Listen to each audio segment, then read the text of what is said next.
এক সময়ের সেই ঢেকি যেখানে ধান ভান্ত গ্রামের নারীরা আজ ফিরে এসেছে নতুন রূপে। প্রযুক্তির ছোঁয়ায় সেই ঐতিহ্যকে আধুনিকভাবে বাঁচিয়ে রেখেছেন সাতক্ষীরার কলরোয়া উপজেলার গদখালি গ্রামের নাজমা খাতুন।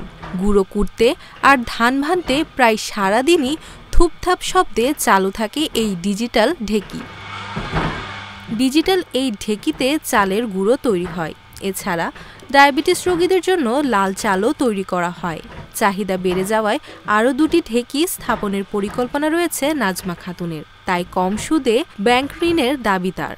আমি চিন্তা করলাম যে এখন তো ডিজিটাল যুগ, তো এই ডিজিটাল যুগে যদি এরকম একটা ঢেকি বানানো যায় যে পায়ে ঢেকিটা না করে যদি মেশিনের মাধ্যমে যদি আমি এটা করতে পারি তো এটা তো আরও ভালো হয়। তো সেখান থেকে আমার এই ঢেকিটা তৈরি করা। এখন তো ঢেকি ছাটা লাল চাল পাওয়া যায় না, এখন ঢেকি ছাটা লাল চাল তো আবার ওই যে মেশিনে তৈরি করে, তো মেশিনেরটা তো ফাইবার থাকে না, ওটা ফাইবারটা নষ্ট হয়ে যায়। তো আমি ঢেকি ছাটা চাল করি, আমি ফুল ফাইবার রাখি, আবার হাফ ফাইবারও রাখি, যে যেমনভাবে বলে সেরকমভাবে আমি এই যে চালটা তৈরি করি। অনেক দূরের থেকে আমার অর্ডার আসে, আমি কুরিয়ার মাধ্যমে সেখানে আমি পাঠাই দিই।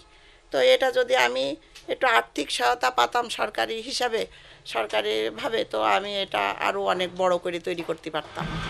ডিজিটাল ঢেকিতে সময় ও শ্রম দুটোই বাঁচে, তাই দূর দূরান্ত থেকে অনেকে আসছেন এই ঢেকির সেবা নিতে।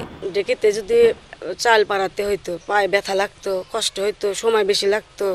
আর এখন এই ঢেকিতে মোটর ঢেকিতে চাউলে গুঁড়া করতে সময়ও কম লাগে, খরচও কম হয়, এবার দ্রুত হয়ে যায়। এই গুঁড়োর পিঠা বানালে খুব ভালো লাগে, বেশি দিন রাখা যায় আর সময় খুব শিগগিরই হয়ে যায়।